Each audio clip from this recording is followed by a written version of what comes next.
Happy Thursday, everybody, and welcome back to another Inside Out Nutrition podcast. I'm your host, Hannah Knoll. Today, we get to go through a fun topic of intuitive eating. We're going to try to keep it pretty brief and just go through some basic tips to be able to apply this to daily life. As a disclaimer, if you are actively trying to lose weight, gain muscle, dramatically improve performance, so say you're an athlete who's at a high level and you're suffering, you're not recovering well, that might be a situation this could help with, but in most cases, that will require a more strict plan. If you are someone who, after all these checkpoints that we're going to talk about, is finding that they are really, really hard to actually stay on top of and making sure that you are feeding your body because your schedule is that busy, or you simply do not have hunger cues. So if you are not sensing ghrelin, leptin, or hunger and satiety hormones, and you're just never knowing what sounds good, this could be a fantastic exercise to start. But after enough time, I'd say 2-3 weeks, and you're still not feeling those cues and you're intuitively checking with yourself, then we do need to take a step back, and I would talk to myself or another health professional that can make sure we have a plan to start prompting those cues and teaching the body what the portions are that are needed before you can then move into intuitive eating and really trust it. So as we talked about last week, intuitive eating is that idea that we are honoring our body's hunger and satiety cues. We are honoring the instincts of cravings.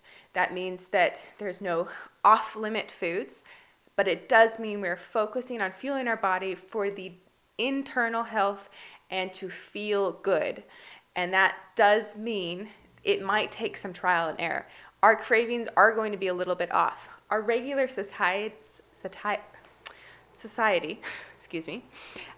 basically runs off of intuitive eating in a sense because we see something and we crave it and we get it.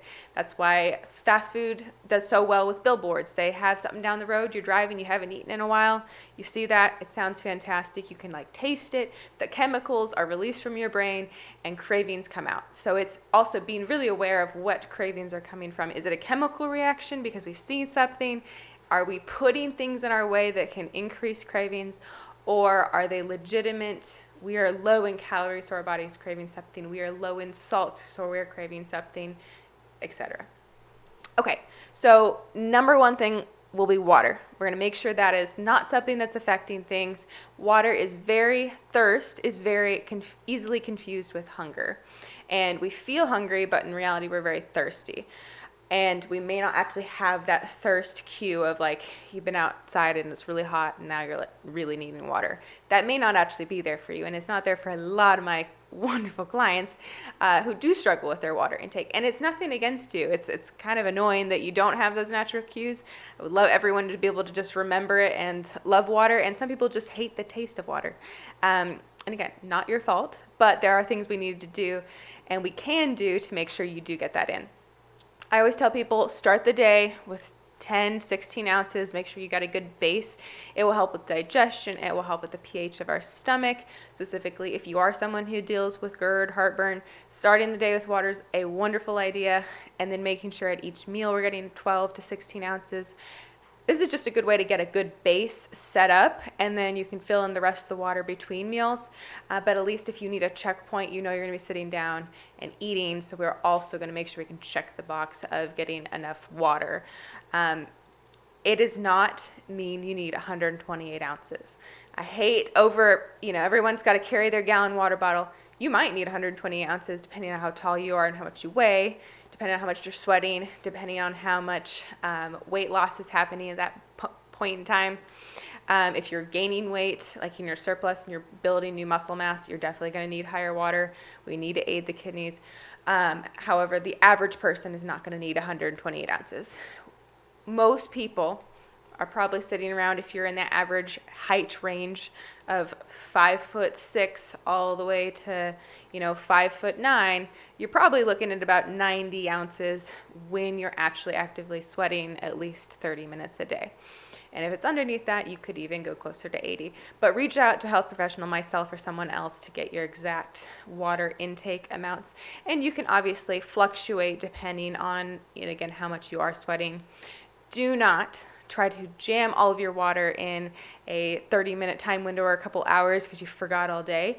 that can cause serious issues with dilution of your electrolytes, which we don't want to have to worry about. So don't chug it. If you forget it, just sip on it, eat your food, continue to sip on it, and just be as proactive as you can the following day. All right, so water's number one. Make sure you check that off. If you hate the taste of water, you can try infused, like putting cucumbers, berries into your water, get the taste naturally through that, lemon, lime. You can also use the drops. I try to avoid those because then we are causing a artificial sweetener in there. Our body is then processing it kind of like sugar, but it's not sugar, and that's a whole separate topic. But if you absolutely cannot stand water and the infused isn't doing anything for you, there's nothing wrong with the tea or the few droplets in there to increase that water amount. All right, next is going to be eating more often. So what the number one problem I see with people who are trying to intuitively eat and then running into, I just can't make good choices, is they're starving. We typically get really busy in the lives that we run, and we're going from one thing to the next thing and the next thing, and we're typically stressed because work's stressful, and we're just not checking in and going, am I hungry? Have I eaten enough today? And before you know it, you look down and you're like, oh, 5 hours have passed and I haven't eaten anything. So your hunger is going to be really, really heightened. And you may not even feel like it's heightened, but when you start thinking and you're like, I'm going to intuitively check in and figure out what sounds good, you're probably going to be craving some high fat, high sugar foods, because that is how the body is going to make sure you're taken care of, is those quick, easy, accessible glucose stores in our high sugar foods and our high caloric foods in our high fat. Or maybe electrolytes. Again, maybe you've been drinking water and you haven't been eating. You could be craving a high fat, salty food because you are deficient in those electrolytes at that moment. So, easiest way to avoid that is set a timer and eat a little bit more frequently. Start with small portions. So, put aside a portion that you got a protein, a carb, and a fat. I'm sure you've heard it before, our hunger crushing combo. It's going to give us the satiety and delayed blood sugar, so it won't spike up really fast. It'll kind of have a nice down back into normal ranges. We're going to have the fiber that will add some bulk, so it helps with the expansion of stomach, giving cues for fullness. And then it will also provide a lot of those really good micronutrients that we need. And then our fat, obviously, again, same thing with the protein, fat combination of decreasing spikes in blood sugar. So making sure that we have a protein, a carb, and a fat at each of our snacks/meals. So if you had a substantial breakfast and you check in with yourself 2 hours later and you take a moment and you say, am I hungry? And you don't feel hungry, don't worry about it. Maybe check in another hour. And you'll get to know yourself pretty well. You might not be someone who ever really craves food till that mealtime. And the mealtime is not, as long as, again, you keep within a certain number of hours between meals, it's not anything where you have a hard time controlling yourself when you do get to that mealtime. But if you know yourself and you know that you get really hungry, you start getting a little cranky. If we're getting, hangry, it's probably a good sign we haven't gotten all the food we should at that point, and it could lead to some poor choices and a little bit larger portions than what we actually need. So start with small portions, eat slowly, chew multiple times, put the fork down, put the phone down, actively be in the moment of enjoying your food, consciously look forward, talk to someone. If you want to journal, do a little bit of journaling, but put the focus on enjoying the meal. So that might mean you have to put aside 10 to 15 minutes even. So if your day is super busy, that could be sitting in your car. That could be taking your lunch break at your desk, but turning off your computer. It's so easy for us to just get very fixated on looking at our phone while we're eating our food. And next thing you know, you look up and the food's gone and you don't even know if you ate it or you didn't. Other than it's gone off the plate. So start with smaller portions, eat slowly, put the fork down, enjoy the meal, enjoy the way it tastes, and then move on. If you are hungry following that meal, give yourself a few minutes. Make sure, did I get enough water? Maybe I didn't eat very slowly. If you're still hungry, honor that and go back and have a little bit more. The goal would be we start with our protein first at a meal. That helps with blood sugar, and our fat will typically mix with our protein and our carbs in most cases. And then move to carbs as the last option. That should help with not having that really strong hunger even post finishing a meal, and within 20-30 minutes that should be dissipated. And if you are still feeling that, again, reach for a high fiber carbohydrate snack with another fat source as a good way, or protein source, to manage that hunger post meal. And then see, when are you hungry next? So then set a timer again, and we do the same activity. We repeat that throughout the next couple hours till we get to dinner. And then after dinner is where most people struggle. You're finally relaxed, you're finally at home, and you may or may not have eaten quite the amount that you needed, or maybe you did, but you have that normal habitual, I want to relax and enjoy food. And this is where cravings typically really come in, because we are also less disciplined later in the day. So making sure we have good choices available to us. Same thing for the rest of the day, but specifically in the evening. If you know you're someone who's going to go and want something after dinner, instead of saying, no, I cannot, honor your body and go eat something after dinner. It's not going to kill you. It's not going to destroy, unless you have heartburn. That's kind of a different subject. If we got delayed digestion, kind of a different subject. But for the average person, there's nothing wrong with having food after dinner. But opt for things like berries. You can make a huge sorbet, like put a bunch of berries in your blender, maybe add a little bit of honey in there, maybe some vanilla extract, blend that up, and you get a huge, very bulky, high fiber, low calorie option that you can start testing. Is this a habitual, I'm craving something sweet, or is this an actual, I'm still hungry because I have not got enough into my day? You can also mix in, like maybe top that with some hemp hearts, something that gives you an extra little bit of fat in there to make sure if you were lower in calories, that's managed. Popcorn's another really good one. You can also, do small portions, get little chocolates. Just be really mindful of, if you know yourself and you know your weaknesses, that sometimes does intuitive eating, like, do I really need 10 chocolates, is definitely not the body telling you it needs 10 chocolates. It's the chemical reactions in your brain. So just be honest with yourself. And that might mean that at the beginning of your intuitive eating journey, you really overdo some things.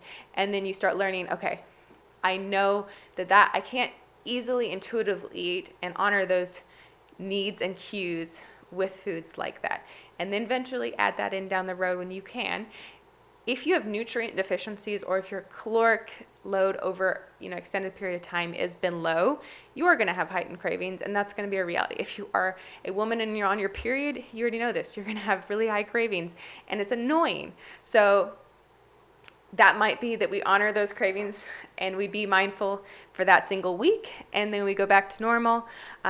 Or we choose that we know that that's something we're going to struggle with. We're going to eat a little bit more because we are hungry, and that's okay, and that's not normal for us to be that hungry all the time, but maybe avoiding some of those higher sugar things that can definitely create an addiction, by just seeing it and then wanting more because we taste it in our body. Now is like, okay, let's have another one and another one, rather than, do we really need this?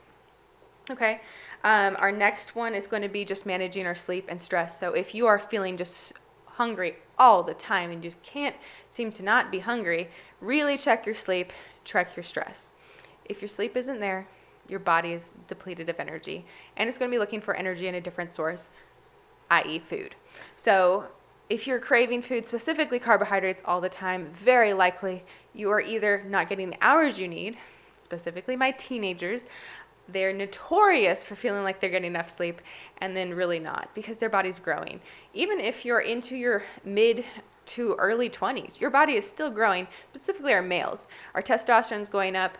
We're developing muscle that we haven't been able to have the capacity to put on before. Your bodies are very active in burning calories, and if your sleep isn't at that nice 8-hour mark, and for you it could be 8 to 12 hours, you might just be really, really heightened in those cravings. So making sure that you are aware, is my sleep met? Is my stress super high? And I'm managing those so that I can be able to decipher between, is this again stress or hunger? Is this sleep or hunger? And if your workout was especially hard, but you didn't eat for several hours after that, you would expect that you're going to be hungry. And you may actually be hungrier the following day because of the fact that recovery was delayed. So it would be normal to expect a little bit higher hunger the following. If you're keeping data when you first start intuitive eating, it's a good idea to avoid the scale and just give yourself a chance to get to know your body. At a point, we do need to check ourselves. So I'd say give yourself a good 1 to 2 weeks of truly just checking in, get to know yourself. This doesn't mean you just eat as you feel and then go, what the heck, for 2 weeks. This means very intentional thought process when we choose our foods, when we purchase groceries, that we're providing a variety of good, healthy sources to pick from. We are listening to what sounds good. So if we go out to eat, we are not beating ourselves up because there's maybe not the healthiest choice. We're listening to what sounds good, and we're eating until we feel satiated because we're eating slowly. And that means we can stop when we're full, even if it was something that was not quote unquote healthy, because we're taking out the rules here. Another thing to really keep in mind will be alcohol. If you drink a lot of alcohol, you're disrupting your gut biome, you're decreasing muscle recovery, you're decreasing your quality of sleep. So you really need to manage alcohol if you're intuitively eating. That requires 1 to 2 drinks for a male and 1 drink for females a night. If you're drinking more than that and you're trying to intuitively eat, I would wait till you can take the alcohol out before you even go there, because you will have off cues. Calories are still available in alcohol, and so the body could even crave those calories from there, and you're getting disruptions, and you're not as hungry because you're drinking. And specifically, like beers are going to fill your stomach. It's not going to make you feel as hungry until you're at that point where you're not good enough, where your body is actually going to be craving quite a bit of food, but it's not going to be good choices. When we all know that once we get to that point, there's not good choices. We might have the best of intentions when we start, but not so much. So if alcohol is something you're currently dealing with, I would hold off on truly trying to intuitively eat and learn those cravings, because again, you're going to decrease absorption of your vitamins and minerals while drinking. So just manage the alcohol, make that the first goal, and then move into intuitive eating. So we've got these 2 weeks under our belt. We've already been figuring out what our body is, maybe a little bit more, mentally, what we're a little more sensitive to, what we can and we cannot have in the house, what is, like, maybe we're way hungrier than we thought, or maybe we actually have been eating more than we really needed because we have been eating too quickly and not mindfully. So we have this discovery point. At 2 weeks, I would suggest most people take 2 more weeks where we take a weight Monday, Wednesday, Friday. This is only to be able to assess, what is our body doing? Are we at maintenance calories, or are we actually dropping weight? And the other thing with 2 weeks is that gives you a chance to lose inflammation. So if you're making poor choices and you're stressed out and you're not digesting well because of how you're eating, that takes out the first initial weight loss from just water, which is not accurate. And then that 2 weeks following, take your weight and see what's happening. If you're dropping weight, you're very likely in a deficit, and that could mean a couple of different things. Your cues are not accurate to what you really need. You've been consuming way more than you actually thought. And if you are gaining weight, there could again be either you were super lean and your body is trying to get you back to a different point. Maybe you lost weight really quickly and you weren't able to reverse diet. Maybe your set point weight hasn't changed. There's a lot of factors going on. And this is the point where we can start reaching out to a health professional, and we can start finding out if this is something safe, or not necessarily safe, but achieving the goals that we want. So the goal with intuitive eating is the body should maintain. If you're in a deficit, you should be feeling hunger, because even if we're having super high volume foods, we shouldn't necessarily have like strong hunger, but we should have hunger before meals, and our energy should feel good, but there is that less calories than we're actually burning. So make sure you're also checking in with, how is my workouts feeling? Am I recovering? Do I feel like I'm getting good quality sleep? What is my energy levels throughout the day? Am I having dips, or is it all consistent? So really being aware of how those feel. Checking with bowel movements. Do I have a change? Has the consistency changed or the amount changed? So making sure you keep either a written log, which I really encourage most people to do, or just a mental log if you're one of those people who really remembers everything. But I'm going to be honest, I've been in this business for a while here, and most people don't really remember, like, to a perfect extent, Did I have a bowel movement every day this week? You might be that person out of 10 people who do, but for the majority of the other 9, make sure you are writing it down so you are cognizant of this, because again, this is an experiment of learning your body and figuring out, can we trust it? And then the other thing I'd have you do is I would have you take 2 days, and at the end of the day or the following morning, jot down what you had the previous. Just put rough portions, and then I would check yourself. Look at, am I getting a variety of protein sources? Am I getting a variety of carb sources? If not, why? Is it just because that's what I bought, or is that what I'm craving? Look at the vitamins and minerals you're getting. So the whole grains, the vegetables and the fruits you're craving. Are you craving your carbs all from fruit? Or are we craving it all from grains? If so, why? Is this this is what I like the taste of, or is this because that's what I've been specifically craving, or again, back to what you bought? And as you do that, you can start adjusting your grocery shopping. So if it's a matter of what you purchase and you have available, or maybe it's the ease of availability. That is very common for me. I'll have, options. But throwing that and baking or roasting a potato is a lot more work than if I had bulked prep rice. So it's really being aware of what are the things that are affecting that and making those adjustments, and then you make modifications as you go through this. You can also, and any client who works with me when I do this, I will check over their 2 days, and I like to have someone else check this in calories and micronutrients and macros.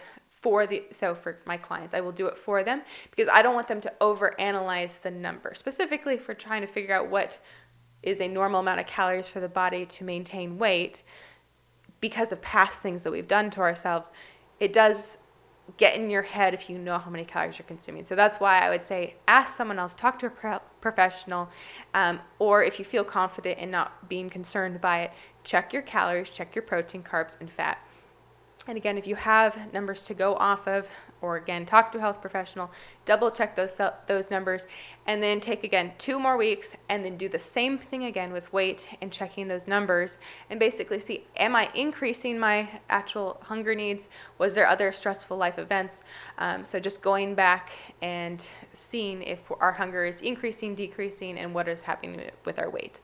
And again, the biggest principle is have trust in your body that it does need it will cue you to have cravings of what you need, and then just being really honest with yourself of what other variables could be going into that. If you would like to learn more, or if you would like help and accountability on this journey, I'm more than welcome to partner up with you. I hope you enjoyed this podcast. If you have questions or have other topics you would like to hear, or just any feedback in general, I would love to hear it. I thank you for taking this time, and I will see you again next week on the Inside Out Nutrition Podcast. Have a great rest of the week.